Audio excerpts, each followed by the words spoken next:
So welcome to this absolutely historic morning, which never will be such a morning ever again,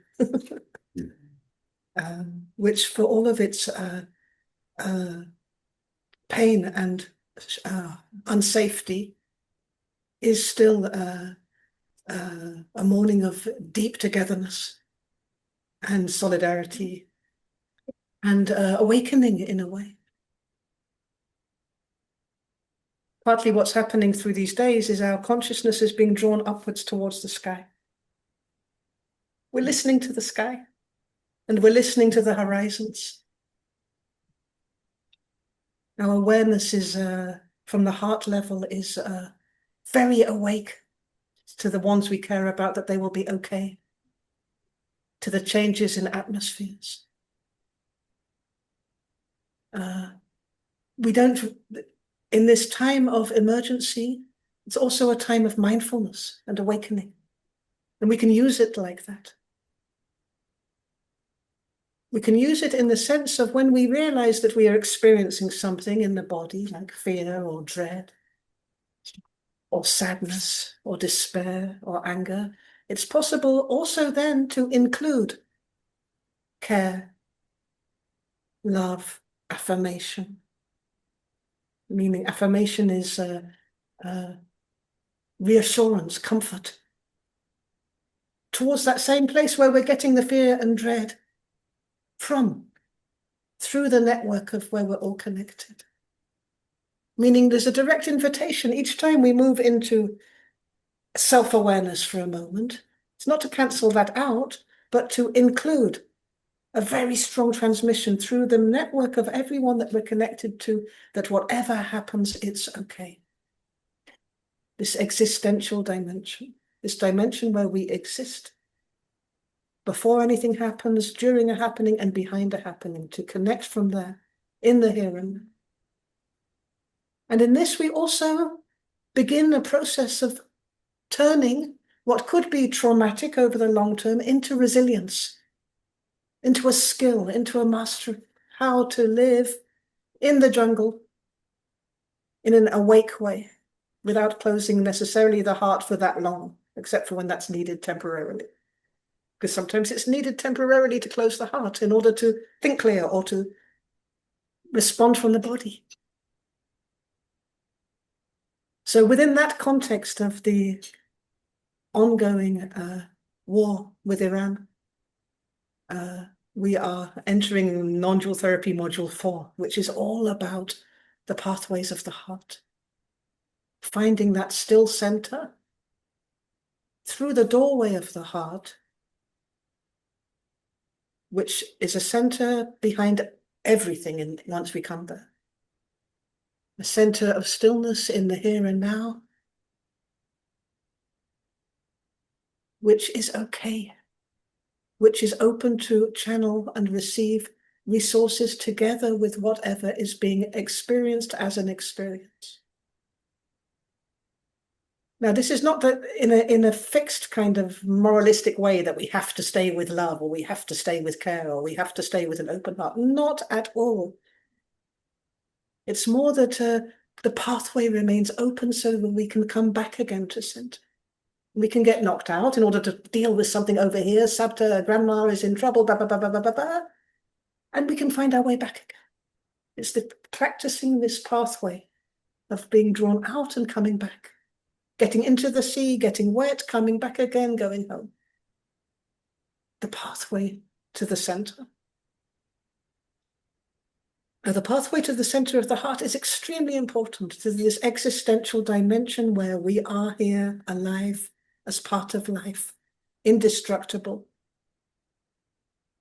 That part of ourselves, that depth of ourselves to which nothing ever happened. It's actually never really got born and won't really die because it's continuous. This conscious, awake depth of ourselves. The part of ourselves, the depth of ourselves, where even though we might be wounded out here, this one is never wounded. It's the one that's able to experience the pain. But itself, it never gets damaged. It cannot be damaged, like the air between all things. like the sky. It's impenetrable. And it's very much alive. So it can't be wounded, it can't be abused, it can't be taken away. It can't be manipulated. It can't be threatened, it can't be bullied. Although it's able to experience all of that. But it itself is the one which experiences it. It's not possible to hurt it. Now, this depth of ourselves, this core, non-dual core of ourselves, is accessible through the here and now, through multiple doorways. We could go up and do some transcendental meditation. We could move through the sensations of the body, being mindful of the sensations of the body, and like that come to this space. But what's most useful for integration and for healing and for balancing and centering is through the doorway of the heart. Now, in previous workshops, we worked with the horizontal dimension, the trauma that happens between self and other. We also worked with the vertical dimension, where it feels unsafe to arrive in the physical, and it feels unsafe to move up and down, to go up into the spiritual, and it feels unsafe to come down into the earth. All those places where we hold ourselves with attention, where consciousness gets stuck. That's what we did last time. And now we're looking at if it was a cross, the horizontal and the vertical, we're looking at that center point where the integration happens, where the processing happens, the central process of all the information, whether it's knowledge from the news or whether it's feeling information, whether it's information from the air, from the senses, everything from the past, from the future, all the information is being processed through this center point. So imagine the space which is there in consciousness to be able to contain that amount of process. So we're taught that the center of information processing, the center of resilience, is in the head. And yet when we say me, I, we talk about myself, I talk about me, and I say I don't point like this at my head. I don't say me. That would be cuckoo. And I don't point like this at my legs. Me, that would be kind of a little bit fucked up. I say me, I point towards the heart. I point towards the heart. I point towards the ayah that opens the heart. Always. Good morning, Kolakavod. Welcome. Yay.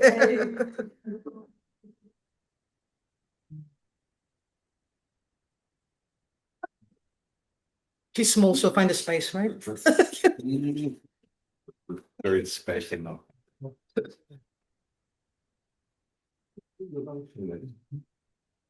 So when I say I don't point like this, I point like this. When I say me, I don't mean this, alien blob head. I mean this.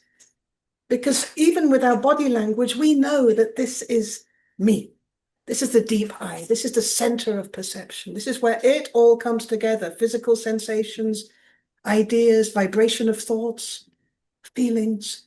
But it's also the doorway to that place in the here and now, which is through which life is happening, but is prior even to the experience of being alive, which is able to sense being alive.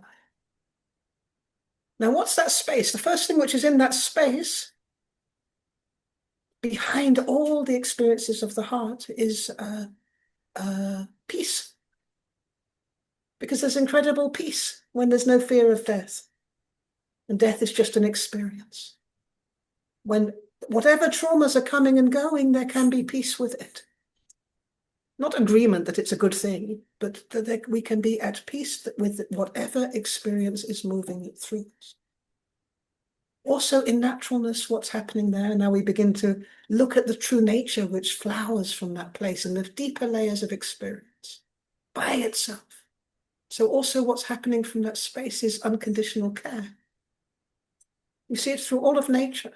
It goes with consciousness.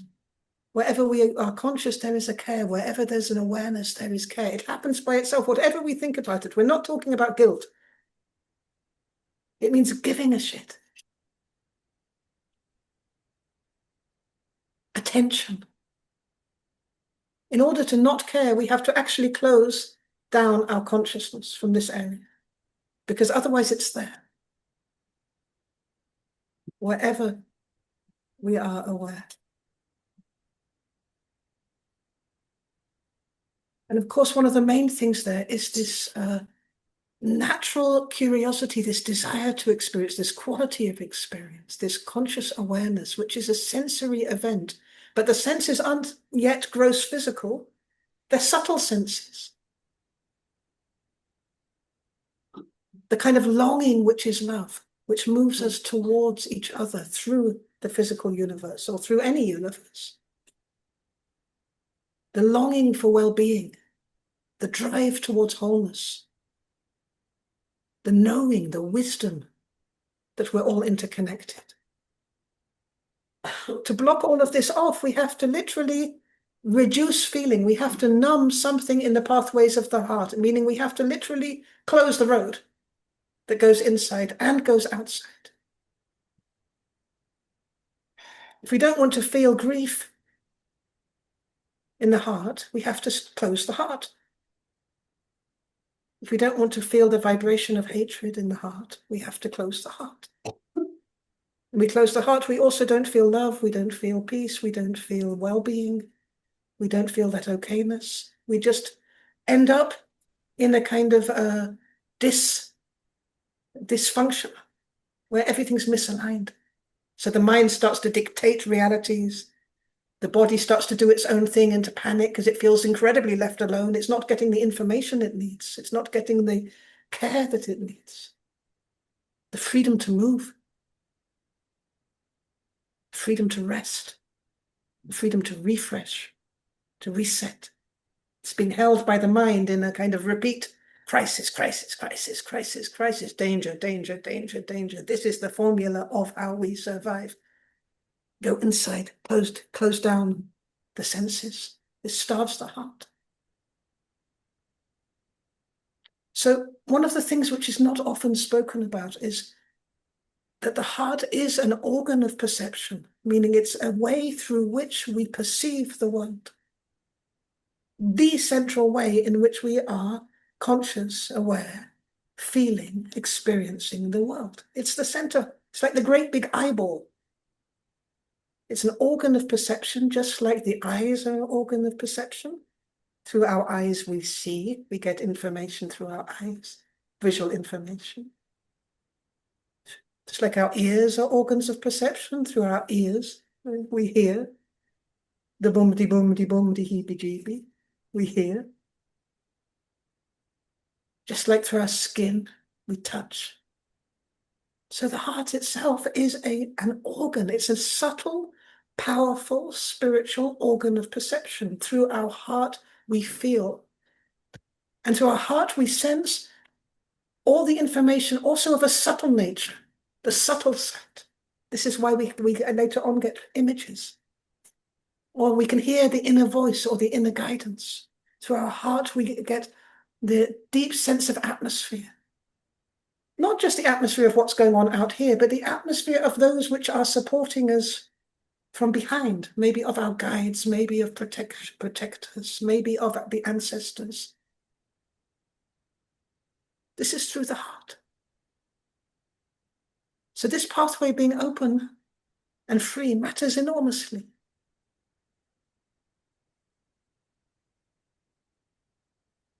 So as an organ of perception, why would we dull it? Why would we dull any of our senses?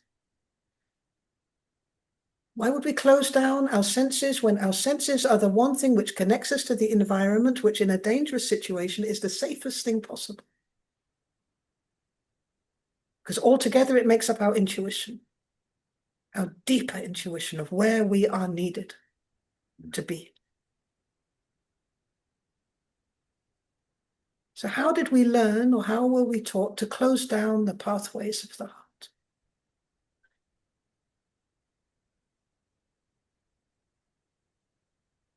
So partly it's education, partly it's it's an evolutionary thing, how we learn to behave emotionally and with feeling.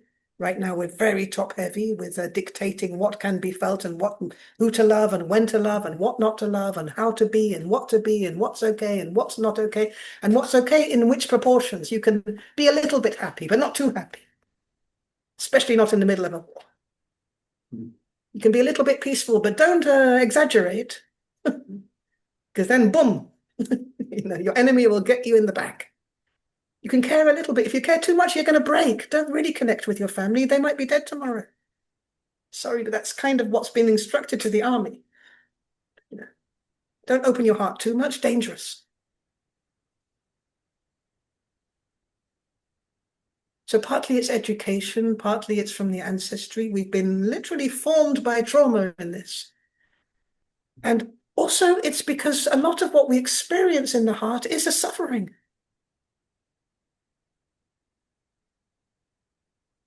And the suffering can show up as something unbearable. And so we do that classic thing of it's unbearable to feel this, so better to close down the window of perception. So if something's very, very, very painful to see, or sometimes we want to close our eyes, we don't want to see it, we move away. And what that can help with is that we don't see more of it, but it can't undo the seeing which has already happened. Right? Because how would we know to close our eyes or to close our hearts if not for having already glimpsed that experience, which means it's already there. It's already been felt. It can't be unfelt.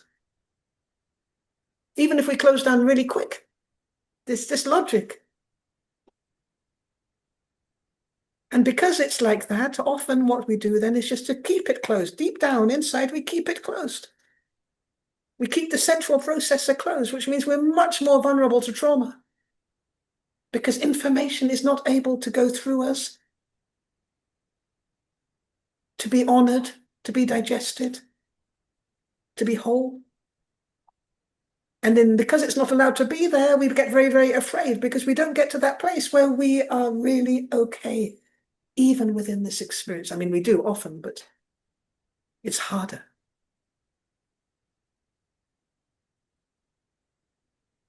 So part of what we're working with in this course is not just that place where something is so painful or so confronting that we close the heart, although that can be there and is there. We're also looking at where certain energies are absolutely forbidden for us to feel in the heart, for our own feeling, because we're so poured from the mind in this judgment of what's good and what's bad. And those are the biggest blocks. Now, a block in the pathway of the heart is a block between our personality and our true nature, meaning all the resources, all the computing power, all the grace, all the what they call courage comes from there, all the guidance. Yeah, the psyche. Now, the psyche is a living plasma. It's not a description. It's an energetic form.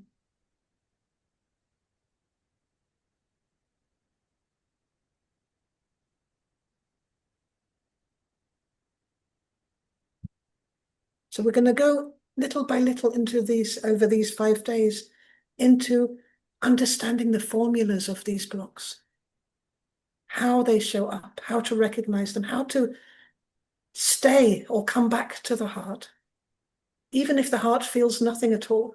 It's like there's no information there at all. Even if it feels like we're blinded in the heart, to feel the blindness. Because that's the first layer. What we're looking for is the reintroduction of the capacity to feel, even if what we're feeling is nothingness. It's like this is how you begin to restore perception. It's like if you lose your sight, we're looking to restore the capacity to see, even if all we see is shadows. Still, the sight is happening. The perception is coming online. In such a way that we can be relaxed about the pathway and we can find our way to navigate it. Because there's not only one pathway, there are a million pathways from the field of experience to true nature through the heart. And some of them we get stuck. in certain situations, certain contexts. So let me give an example of a block of the pathway of the heart, which has nothing to do with the war because we're bored of the war. So let's say you're working as a therapist, and for years and years, you're putting all the care into this client, and you've let them come deeply, deeply, deeply inside. There's an intimacy. And you really, this natural quality of care, there's a direct route open from true nature through you towards this client. Pure care. And already it's a little bit vulnerable because care, this kind of pure care in the past was kind of a bit rejected by our families, by our teachers, by ourselves, by our lovers. But here we found an environment where this pure care can move through because we're a therapist. Yay. And then one day the client gets to a position where they need to reject you. They need to be in their own authority. And by some, I'm just giving an example, by some fortuitous, awful sequence of events, we let them down. We don't make an appointment or we get distracted and they fall into this place of feeling utterly and totally uncared for, like no care is possible. Like all their trust in you collapses. And then what can happen is that we experience an onslaught of invalidation of our care from our client. Your care is worth shit. It was always fake. You're not a real therapist. Therapists should do this, should do this, should do that. And within the energy of that is really an intention to hurt, to bring us off our throne, to destroy. And it's an old rage, maybe. It doesn't matter where it came from, an old rage from childhood, which is coming forward now in a therapeutic process.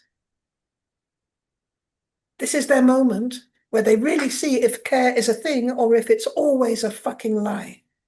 And they're experiencing the lie through you.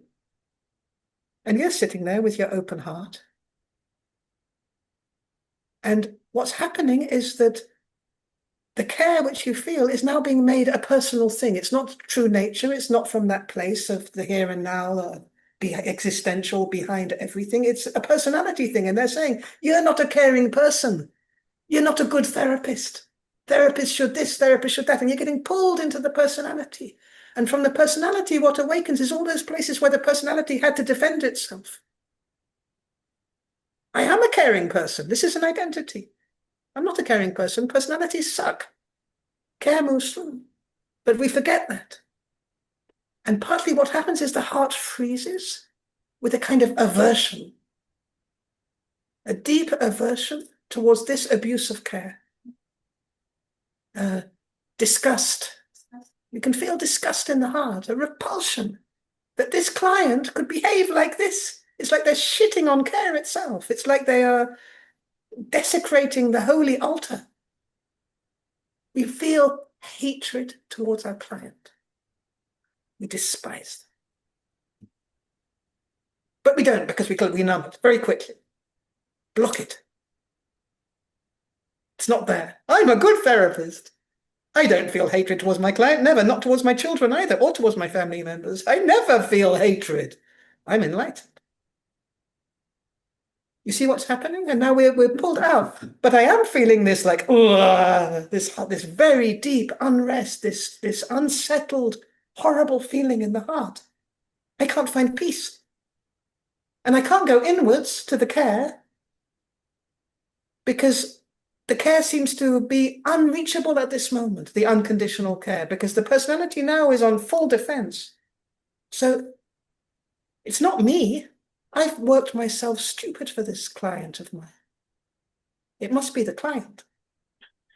So what happens is we sit to meditate, our morning meditation, and we're going into that place where we wish well to everybody and everything, like good Buddhists.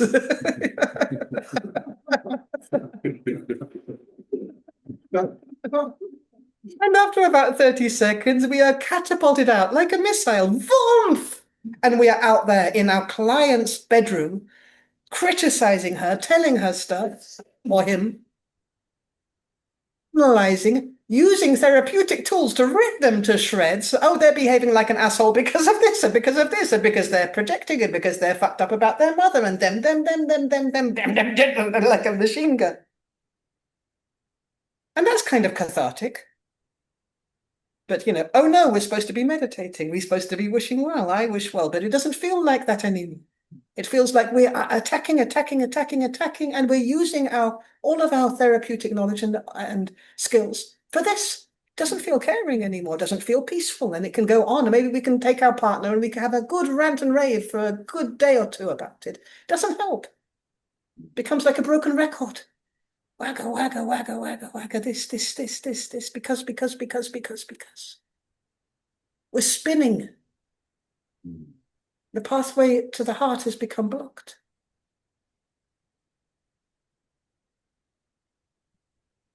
And so the challenge here, while there's totally space for analysis and for insight into our client's process and overview, the challenge is to first clear the pathway of the heart again in such a way that the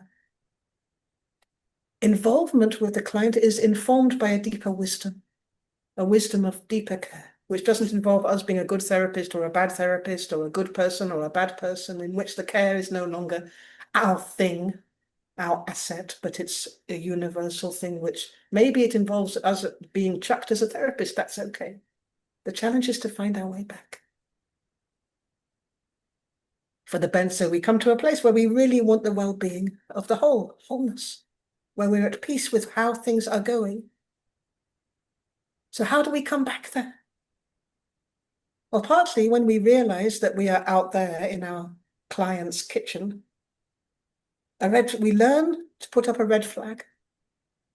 First, a red flag. Uh-oh, I am way out of myself right now. I'm going deeply into, with a nasty feeling to prove that I'm right. In a very wounded way, I'm going into imaginations and projections of somebody else's life. I'm building a case. I'm no longer a therapist, I'm a lawyer. And I've got a big case. And when we find ourselves there and we find that we're trying to persuade people around us that we are right, that's the time to also put a white flag. I surrender. Really, I surrender. I don't know. Ad can. Until here, I cannot know. I don't know what their experience. I don't know what's needed here. I'm stumbled. I'm fumbled. I don't know how to move with this. And in that moment of putting a white flag, we might have to do all of this several times and many times. The invitation is to completely leave the flags there and to come back to the heart area and to connect with what we're feeling, the felt sense, to feel what's happening there in our heart. And sometimes it can feel completely counterintuitive to do that. It's like, yes, but yes, but yes, but yes, but yes, but to do it anyway. And maybe we can only stay there for a second and then we're compelled again to this neighbor, and then maybe to a different time where something happened with somebody else because we're very clever. We can surrender there, but we didn't surrender for our childhood, right? But my mother was also like that. And again to come back, what are we feeling? At a certain stage, what might happen as we come back to feeling that numbness, that numb heart or that blank heart, is that we dissociate. And that's interesting. We go upwards. And we start to look from a spiritual overview, which means that there's something in the numbness which is completely unbearable. So the invitation is again to come down. Sense first for a few seconds at a time, to feel the particular vibration of the numbness or the nothing. To dare to be for real with what the heart is sensing. Now, hidden in plain sight at a certain moment, what will come forward, it will be something like hatred, revulsion, offense, feeling really offended. Shock, the vibration of shock in the heart. The feeling of impossibility. Like it's impossible to be here. These are big feelings. The feeling of invalidation, like the light which is within us has been completely washed out. Like a bucket of water has gone on our candle. It's a feeling. And as we begin to allow these kinds of feelings, we'll keep going into the mind and making it a fact. I am invalidated, and then she, and then he. Again, back again, back again, back again. It's a feeling, it's a sensation. Maybe sadism, they're going to have the same thing happen to them. A moment of sadism goes for a lot of stories. Sadistic feeling. One day they'll know how I feel. Or they're going to end up suffering when they move like this. And again, a moment of sadism. Okay, I've got sadistic sensations here. This is almost unbearable for the heart to feel. Wishing bad. Dissociate. No, I'm a good Buddhist. Back to the... I never wish bad, but here is this happening by itself. It's translating an energy. The wishing bad is being felt. And if we allow these feelings to be there, maybe it feels abused, the feeling of abuse, like our therapeutic qualities have been abused all of this time, and we offered it for cheap. The sense of abuse. But if we allow it to be there as sensation, as pure vibration, just as an experience, at a certain moment, this you versus them thing collapses. So we might begin by feeling that we are hating them. But then it might at a certain moment be unclear if the hatred is not them towards us, the hatred that they're feeling. We might feel repulsed by them, repulsion, and then at a certain moment it's unclear if it's not their repulsion towards us. And as this is allowed to be there, this backwards, forwards, perpetrator, victim, active, receptive begins to spin, it becomes clear that the sensation is just a sensation. It's not this way or that way. It's just the purity of repulsion. It's older than the situation. It's older than the entanglement. It's the purity of the feeling of abuse in the heart. It goes back, it's almost timeless. It goes back way before this particular client, to give them credit for this feeling of being robbed of purpose from the true nature, where our love was invalidated, where our love was used against us, where our care meant that we were a sucker, meant that we got fleeced, meant that we got bullied, where the sensitivity of our heart means that we were ridiculed. This is older, you see, it's older than the particular situation. So now we are coming somewhere. We're coming back closer to that place where we have been karmically or historically ruptured from our true nature. Now, at a certain moment, and we're going to give the overview, but don't worry, we'll come back day after day. At a certain moment in moving like this, and we realize that it's not about them, it's not about us, it's about a place where we got wood in our eye, the eye of the heart. We got hurt here. We got restricted by pain again and again.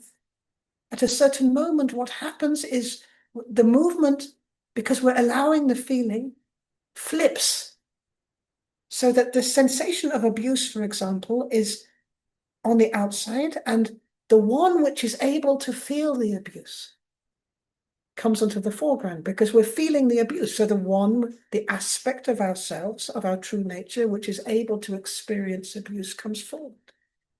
So if it's the care, which is being invalidated, bullied, manipulated, which feels abused, or which in our shadowland, we feel our care is abusive because we're making money as a therapist, and because we are getting some kind of egoic supply or narcissistic supply or power trip from being a therapist. Abuse, abuse, abuse. If it's the abuse factor is on the quality of care, the flippening happens, and then the care in us is suffering the abuse. We realize that it's our true nature, the care in us, which is suffering abuse, as opposed to the abuse existing by itself like a rock in space. So in this allowing of the suffering, the aspect which suffers, the aspect which has been disconnected, the universal care which wants to move through us, which is so precious, is suffering the vibration of abuse. Doesn't matter who's abusing who. Doesn't matter if it's a whole bunch of people abusing or one, or if it's hanging in the air above Petach Tikva, it doesn't matter. The care in us is suffering abuse. The love in us is suffering abuse or suffering loss. The freedom in us is suffering a restriction, a feeling of impossibility. So the qualities start coming online. The real qualities, not the qualities which are in the personality. I'm a caring person, I take care of everyone. I. The qualities which move through us, whatever we think about it, whatever our political beliefs, whatever our position. The qualities which move through us from that dimension, that existential dimension. These are qualities which never get abused, can never get taken away, that we can never lose, but which suffer, which are able to suffer being alive here. So in that moment, the suffering itself becomes the healing factor. Because if care is suffering abuse, what's happening to abuse? If we allow the care in the universe that moves through us, this infinite, endless, unconditional care which moves through our heart to suffer abuse, we allow that suffering, then care becomes present directly within the field of abuse. What Sheila is care. Exactly. So care finds something of its purpose. So now isolation, numbing, denial, dissociation, projection, extra war, murder the murderers, kill the killers, abuse the abusers, all of this falls away because there is care within the sheer suffering of this energy, that the love in us can suffer hatred, that we can suffer the vibration of aversion. There's so much hatred around now, and none of it is owned. We watched a leader yesterday talking, and he's going from I hate this one, I hate this one, I hate this one, I hate this one, I hate this one. It's like a spritz of hatred in all directions, like because it's so unbearable to feel the suffering of hatred. Who's leader? What? Who's leader? Who's what? Who's leader? Who's leader? The leader of his own, not even of his wife, I think.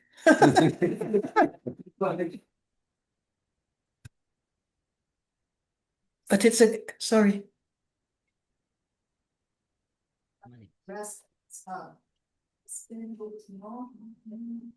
Which bit? The flippening. Understand that the pain is the healer, and the qualities are moving was, and then there's something that they found. Yeah. So I don't know what it is you're not getting, but let's repeat it again. So we repeat the whole pathway again. So we're hurt by something that happens in our lives, often involving a situation or a group of people or another person, sometimes all of that. And we're seeking the solution to the pain we feel inside of ourselves out there. We are sent completely out of our heart, out there. And suddenly we decide that the solution to our problems is in the other, in the world. If only that they would behave, I would have peace. If only men would be decent, I could feel love. If only people wouldn't be so damn stupid, I could be free. And I could express myself. We find ourselves out there in beliefs, in projections towards the world to find wholeness inside ourselves, to find that center point. So when this is especially compulsive, we find ourselves a lot out there with busy minds circulating out there. The invitation is to come back and to feel what we're feeling as if our heart matters. Because if we were not seeing with one eye, we would surely go to a doctor. If we couldn't hear, if our hearing went down, we would do something about it. We would be concerned. If we became numb in our feet and our fingers, we would be concerned. But to be dissociated from the mind and to be saying this with a rage, because it comes with a propulsion of anger and emotion, because that's the only emotion which the system can find to try and keep a center, to keep ground. It's this, so wah, wah, wah, wah, wah, wah, like the woman that got blown up in the Iranian TV. Sorry, that cracks me. So when we find ourselves too far out there, the invitation is to come back and to see what's happening with this major organ of perception. It is through the hearts that we experience the world. And partly what happens is that as we come back, we find a place where there's literally a blind spot. We find something which we're not allowed to feel. It feels numb. It feels blank. It's like with your vision that there's a whole area which is black all the time.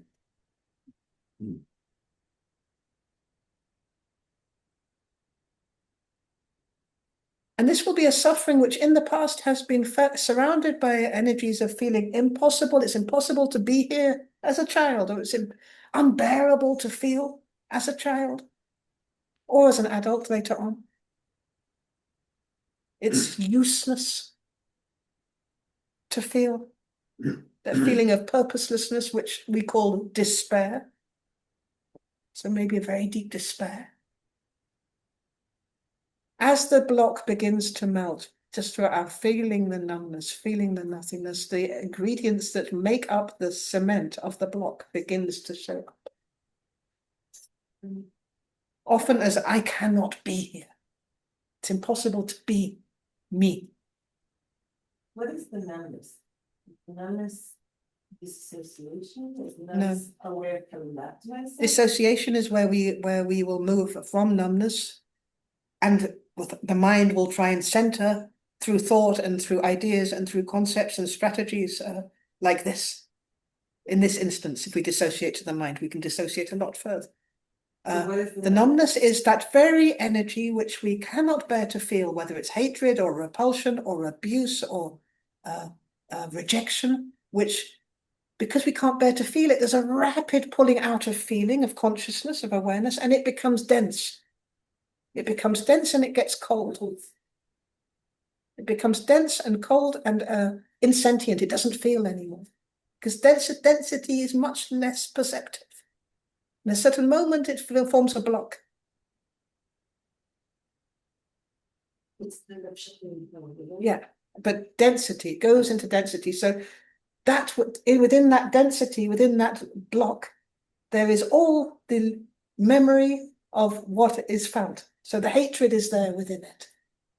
The resentment is there. The pain is there. The feeling of impossibility is there. It's all within it. Well, not all, but whatever the ingredients of the day are. Each cookie has its own ingredients. So can we say, like in a very simple way, that it's all the feeling that we didn't process or our ancestors didn't process? Yeah, we can say that in a simple way, but we're going much, much, much deeper than that now, because it's not even processing, it's refusing to allow that it's there. It happens very quickly. Like, I cannot experience myself as a narcissist. I cannot experience myself as a sociopath, that I hate people. I cannot experience hatred. It's literally unbearable. That's the numbness.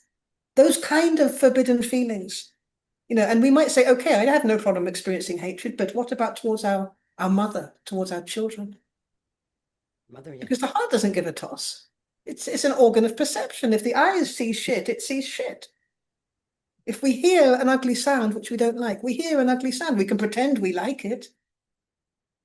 But the experience of an ugly sound already happened. And it's the same with our heart. If our child does something really obnoxious, we feel, bleh. But we're not allowed to feel that because it's our child. We're not allowed to feel that because it's our parent, and that's not safe. It's not safe to feel disgust towards our parent because that says something about our parent, but it says nothing about our parent. It says something about what is being experienced in the heart. That's all. That's all. So it's like all the beliefs that it's touching that we're not allowed just to feel something that we're feeling. It's Ketty's asking if it's connected with all the beliefs that we're not allowed to feel what we're feeling, which is partly true, but actually that's just part of it. It became a whole autonomous system by itself. It's reflexive as well. We're doing it reflexively. Is it something that happened through the humanity that it's like we're ruining ourselves and it's just developed, or it's something that our body have and we just need to know how to work with this structure? Ketty's asking if it's something from the body or something from the history of humanity that we made some big fuck up, and I don't know. Does it matter? It looks like it's something evolutionary where we are learning to process things which in such a way that we include the awakened consciousness of the mind. So we have the capacity to split, we have the capacity to deny, we have the capacity to create alternative realities. I'm always a loving person. Love, love, love. I love you, I love you, I love you. This thing doesn't exist. This is a mental thing, and it's sustained mentally, which is why if I say you're not a loving person at all, you could kill me in the name of your love. It's why in that situation with a client that's very, very hurt, they could really, from their victimhood and their weakness and their feeling of abuse, they can rage at you like a lion and rip you to shreds energetically from their weakness, from their victimhood. But we're the therapists. It's our job to allow the perpetrator inside. It's our job to be able to contain it. And more than that, it's our job to be able to follow that pathway back again. That pathway back again, said simply, is to allow the feeling, even if it shows up as a non-feeling, to allow that which is hurt behind the feeling, that which is suffering the feeling. So maybe it's the care, maybe it's the love, maybe it's the freedom, maybe it's the wisdom. And then what's happening is already there. There is love, care, freedom, peace, whatever, together with the suffering in the field of our heart, which is already directly connected with our client. We're giving a different vibration now towards our client. But that's half the story. We've identified the quality which is suffering. And it sounds terrible. The care in me is hurt. It is invalidated. The care in me is suffering abuse. And she just said that it can't be abused. And here it is suffering. So Georgie speaks bollocks again. How could the care be suffering abuse? You see how we could get stuck again? And then we say, okay, the care is here and the abuse is here. And if you are in care, you never feel abused. We close down again. So there's a next step. And the next step is to put down the whole situation, to let the care is, we've acknowledged the care is it's suffering abuse. We let it be that. We let the suffering be the suffering. And then we go back to the quality, even deeper inside, connect to unconditional care towards any fucking thing. Care for the ocean. Care for the flowers. Whatever other pathway care can move through, we let it move through. Care for our kitten. Care for the children. Care for the whales.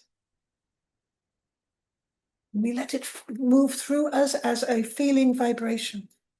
Maybe even we begin to connect with the care which is within universal consciousness, which is moving through us towards whatever. So it's not only this place where the care is suffering abuse, the care is also caring for care. The care is meeting the care which is in the mummy dog, which is nursing her puppies. The care is moving everywhere. And in this, we've come back to center. Because the quality becomes free again. We went from a tunnel where our care is held hijacked by this naughty client, which dared to reject us.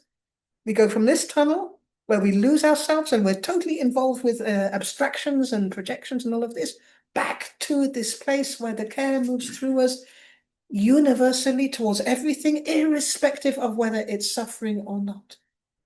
It's no longer, the pathway is no longer closed. It's a very sober process of centering, but it's so worthwhile. Because in this, what we're able to do is keep a pathway open, which is then good for working with trauma, past, present, future, and what's happening now even. Because the pathway can be open. We can be in a state of survival and the quality of care can be open. Or the quality of freedom, or the quality of peace, or the feeling of okayness, or the depth of relaxation, even while we are under stress. What do you mean sober? What? What do you mean sober? It's very, very sober because that's the feeling around it. It's like there is something drunk when we go into stories and projections and compulsions and we end up obsessing about this and that, and we go into old patterns of survival, which are actually trauma loops. There's something very drunk and intoxicating about it. Look at the pain of rejection. We snort a bit of rejection and we're high. They reject me, they reject me, they reject me. It's like we're drunk. And when we allow ourselves to feel that vibration to such a sense that it's not them rejecting us, it's not us rejecting them, it's just this pain. You can even let the word rejection go. Something feels very sober about it. And it feels sober partly because it's no longer grandiose and individual. The separate self falls away. It's the pain which humans feel in their heart, which is often called rejection. It's pain in the heart, a universal feeling. It's a suffering. And what's suffering in the heart? The quality of belonging. The quality of belonging, the universal fact of belonging, that we belong because we are here, because we are interconnected, because we didn't even create ourselves, because not being part of the whole is insane. The fact of our belonging is suffering this pain. So this pain belongs. We're no longer rejecting the rejection. This pain is allowed to be there as an experience. And if this pain can belong, there can be compassion. There can be resilience. And especially with belonging, what it means is that we can return to the center when everything belongs, with this deep sense of belonging where we are able to be here. I am able to be here in this world, in this experience, with whoever. I can be at home everywhere. And this is enormous.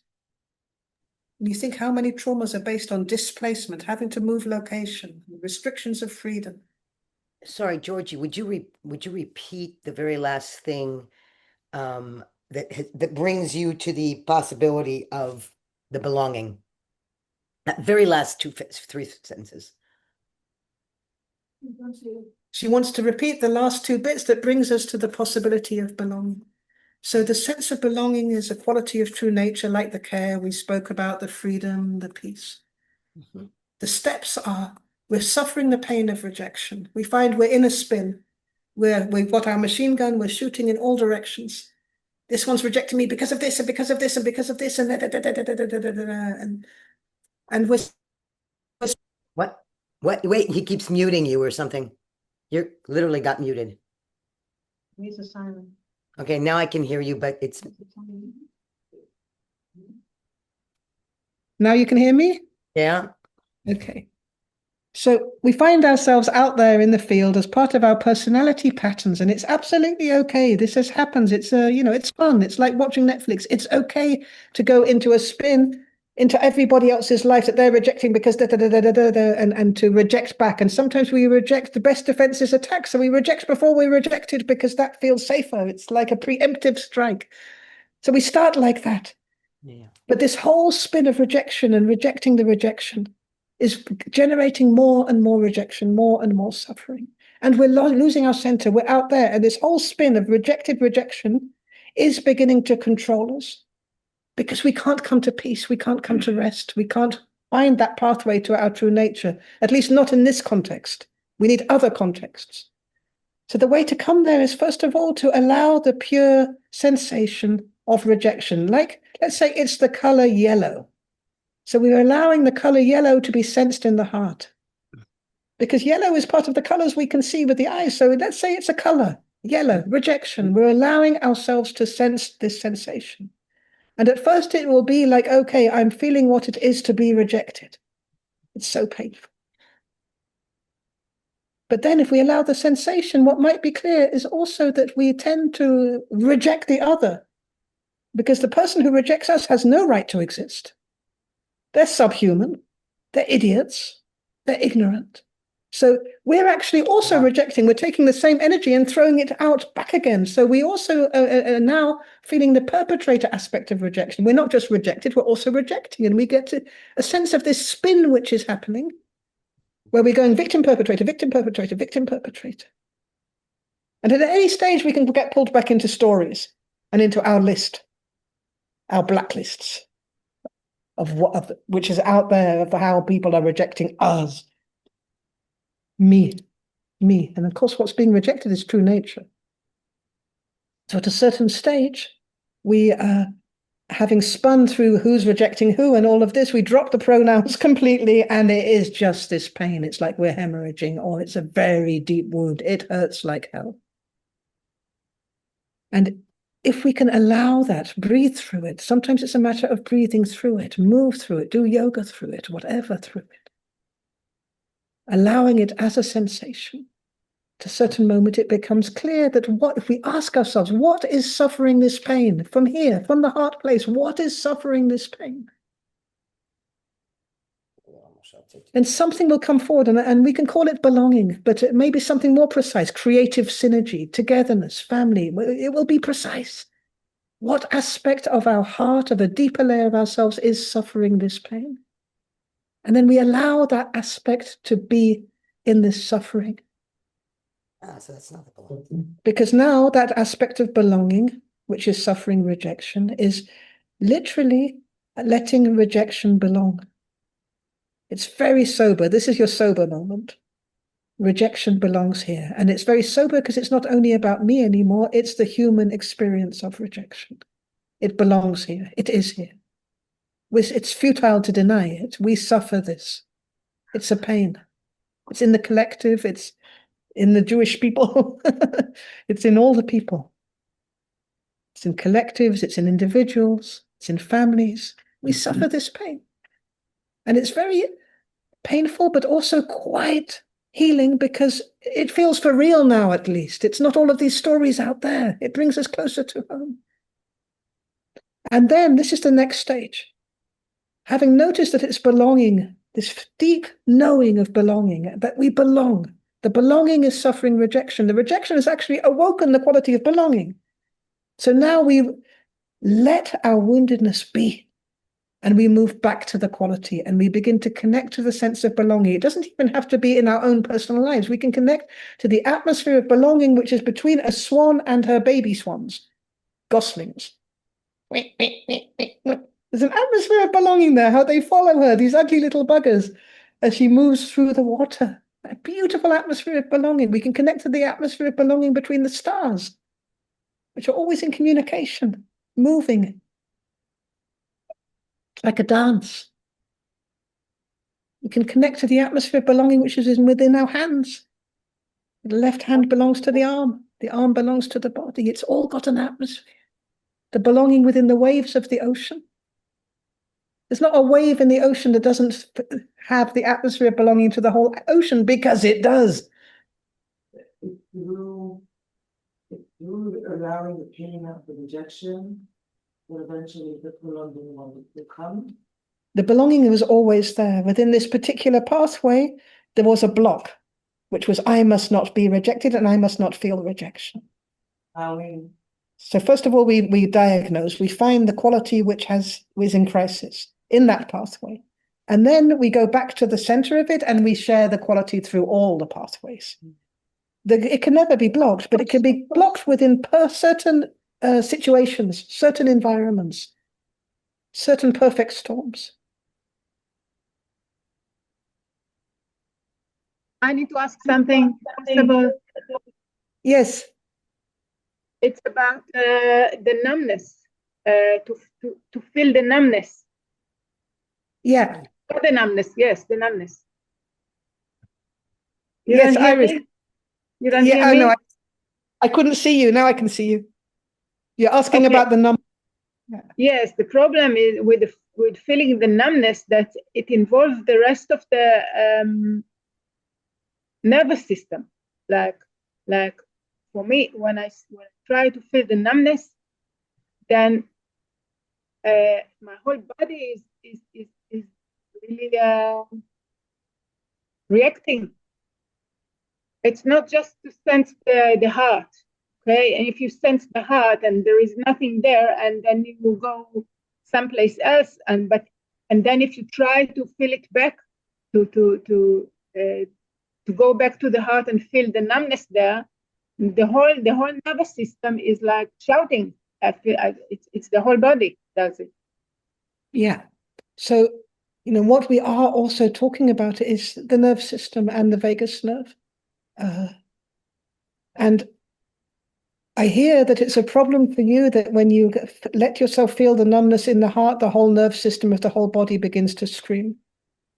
And what I feel is that what's coming forward is the feeling of it being a problem for you as a separate, isolated case. So this is an experience which is coming forward out of the numbness. You are the problem. You are unhealable. The body cannot come online now because now we're doing the heart, because it's not a problem that the whole nerve system awakens in the body and then your whole body becomes the heart. So there's a suffering there specific to it being a problem to you. And that is one of the feelings which disguises as facts. This is where we dissociate. We say, I can't really go there because it's a problem for me. And we make it a story. We make it a statement, and because we've dissociated from the feeling. And this is why not to feel the numbness. But that there is a particular feeling of it being a problem for you. It's a feeling of disability, a feeling of stigma. There's a particular vibration in the heart, connected with feeling, connected with being a problem, connected with it being very problematic for your true nature to be here as a suffering. It's not true. This is the suffering of that. So that's the way to look, to keep coming back in a very, very soft, loose way, translating everything into feeling as if what you feel matters. Anything that we think when we're moving like this, you touch the numbness, you have a thought, translate the thought to a feeling. Connect to what you're feeling behind that thought. I have physical reaction. It's not a thought. It's very good. Absolutely great. So let the physical reactions be there and let yourself move with them. You have all the space and time to come back to the heart when the body has finished helping you process this. It is the opposite of numbness when your whole body nerve system begins to scream. But then the body really needs to move physically. I cannot sit in a place. So let the body move physically. Okay. Let it. It's really okay to move. Movement is a breaking of numbness. Numbness is like a kind of playing possum. It's like a paralysis. It's a freeze reaction. So when the body wants to move physically, it's wanting to help process. The body is an extension of the processor of the heart. It's also part of the story. If it wants to move, there's no reason why it shouldn't move. You're free to move. You're free to feel. Try it at least. Yeah, we. Like the discharge, Yes. and it's extremely painful to be with the blood, with the thing that you can't bear to feel. And if you stay in the feeling connection, it hurts like hell. And then the body, the mechanism of the process, the nervous system wants to protect you, and Yes. and then you need to let it, like, it's really hard because you need to let it be, and then to go through a process of allowing it and to move. It's really that's the healthy thing that the nervous system wants to do, but it's extremely painful. Yeah. So what's coming forward right now, partly what you say is totally true, but it's much less painful, and that's why the body comes to help. It's not a discharge, it's the body is helping process. The body is one.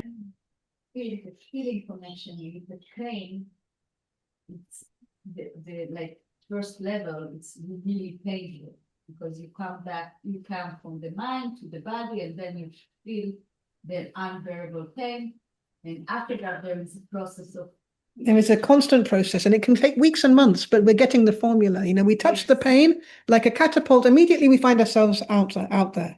We find ourselves out there, or we find ourselves moving, or we find ourselves distracting, which is absolutely fine. There is all the time and all the space. Now, one of the things which is coming forward in the closing of the pathways of the heart is this sense of obligation. You have to feel the feelings. It's not like that. We can be very soft. We have all the time and all the space, and we can do it very gently. We can touch a moment of numbness, a moment of pain. You can take a day break. Yeah, yeah. If you get to the primal aspect, you need really to breathe a lot of oxygen to just come into, because we are integrating. There is no pressure, and if you meet obligation, I must stay with the feeling, I must stay with the pain. Recognize the feeling of how it is to be obligated. Oh, That's not true. Yes, that's part of it as well. I feel like that the numbness, I've been feeling the numbness for a while. I feel like like everybody, it's not in the country now, that everybody's a little bit numb because we can't take it any longer. You can't keep being like on this high level alert all the time. Yeah. So it's like a protection Yes. that makes us, that sort of allows us to be without, being scared all the time. Yeah. Yeah. But how does that connect into what? Michal says that she feels that the numbness is like a protection, and a lot of us are in it right now, which allows us to function and to continue, and allows us to be in a situation of extreme danger, like of the war that we are in right now. And that's exactly why the heart becomes numb in certain areas, because it doesn't feel safe to feel in the short term. But a lot of these blocks are ancient ways that we closed down, and for tomorrow, and tomorrow never came. So in the numbness, and the numbness in an emergency happening here now is a little bit different from the numbness from the past. It's a slightly different vibration of numbness, but still, as it is part of our natural survival repertoire, this numbness, it's like a natural painkiller, a natural closing down, according to respond in real time in a way that's needed. We could experience an attitude of gratitude towards the numbness. We could care and appreciate the numbness. You see, this is the difference. We can be aware that we are numb right now and feel curious and also enjoying this part of that we can trust the system like this. Now, all of these are qualities which are online, pathways of the heart, appreciating the numbness. So the numbness is no longer a block in it for eternity against feeling at all. It's part of our responsiveness. It's like when the light is very bright, we close our eyes. Great, we want that. I think that's what I'm feeling. I feel like I'm numb to the situation, but I feel like it's a good numb, because otherwise how do you function? And exactly. You need to start sort of. So this is what exactly. It's a good numb, she says. What she's feeling right now is a good numb. Yeah, but it's different than the numb you're talking about. It could become, if it's traumatic, if we develop a trauma from this situation, that could become multi-generational numbness. It could become that, because we forget what we're numb about. Yeah. And what's surrounding it is this feeling that it's impossible to be here, and sucker who opens their heart. Might is right. Kill and be killed. All the programs that we're learning now to survive get frozen. And then we do it with our neighbor. All's fair in love and war. To our neighbor, Yeah. Yeah. Like in the country. Yeah. That programming is set up. Yeah. Yes, exactly. Putting a brave face on everything. No, and also like turning against each other because everybody's not. Yes. Yeah. So our deepest responsibility is to ourselves. And we don't have to get rid of the numbness. You can't get rid of the numbness. You can just open up the pathway behind it. All we're looking for is centering in the here and now, in our true nature, in such a way that we can be whatever we need to be. The last thing I'll say is the thing about this space in the here and now. And we're going to cut with this story is going to be repeated throughout the 5 days, so we don't need to worry too much about grasping every bit of it. But the thing about it is that it's no, I completely lost it now. Maybe knowing, Here again. maybe knowing that, knowing the numbers, that's confusing. Exactly. Like, you know, I'm looking at the real reality, which is here, and the perceived reality by the people who are. Yeah. And it's two different realities. Yes, exactly. Now I can see both of them simultaneously, so I can discern what's the real and what's the seems like, but Yeah. not real. Yeah. Seems like because it's not bounded, but so if you know what's the real reality, and you know that now you're numb because of. Yeah. So You're the reality is not this one or that point of view. It's also her point of view and that point of view. And there is no real reality. There is the reality. This is the flippening. Yeah. There is the sense of reality of your being here perceiving. That's what brings you back to center. It's the same with every quality. It's not I belong this. It's the sense of belonging which moves through you in naturalness. So reality is the sense of reality from any point of view. If you go and sit over there and only look at the Zoom, you also have the sense of reality. You didn't even move anywhere. You actually stayed in the same place from that existential point.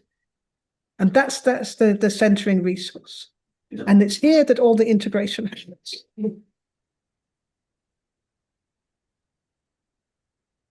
We're looking for the formulas of transforming trauma into resilience, past, future, and present.